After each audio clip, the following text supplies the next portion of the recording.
Do you have glute pain that's keeping you from running? Does it go right here in the middle, kind of like a dull ache? And have you looked up a lot of things that say it's piriformis syndrome?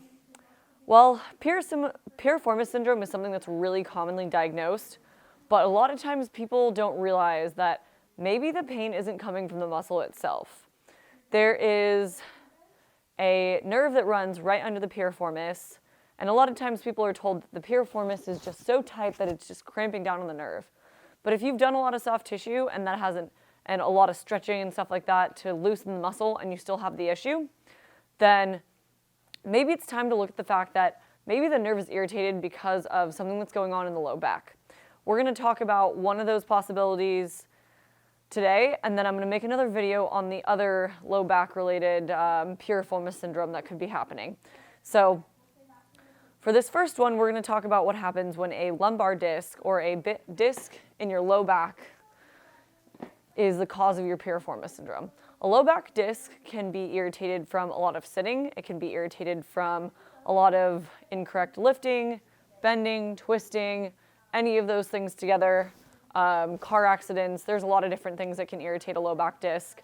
And a lot of times, a way to tell that if that could be you is if you have glute pain more when you bend forward, or when you've been sitting for a really long time, or stuff like that, because those things will irritate the disc.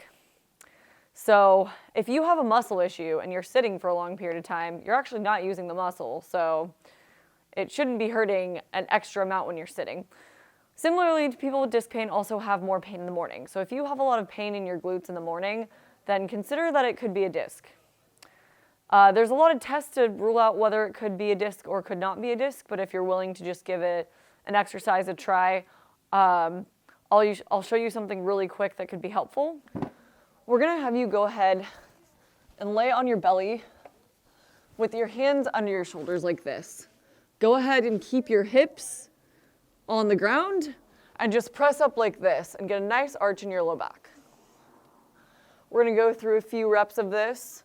Make sure that your back is relaxed the whole time, as are your glutes, just so you can make sure that the only thing that's having any movement is the low back. But we want to make sure that the low back actually stays relaxed so that we can kind of just allow that disc to just be offloaded and all the work is coming from the arms. Good. Try a couple sets of 10 to 20 of those, and then go ahead and see if your glute feels any better. If it does, then this could be coming from your low back, because we didn't do anything that actually would affect the glutes in this case. So if that's something that helps you, then you should follow a low back rehab program. And if you have any questions about that, you can reach out down to me below in the comments. You can subscribe because I'll be posting more videos about low back rehab. Or you can directly reach out to my contact info, which is in the description below. Thank you, and be sure to watch part 2 of this video.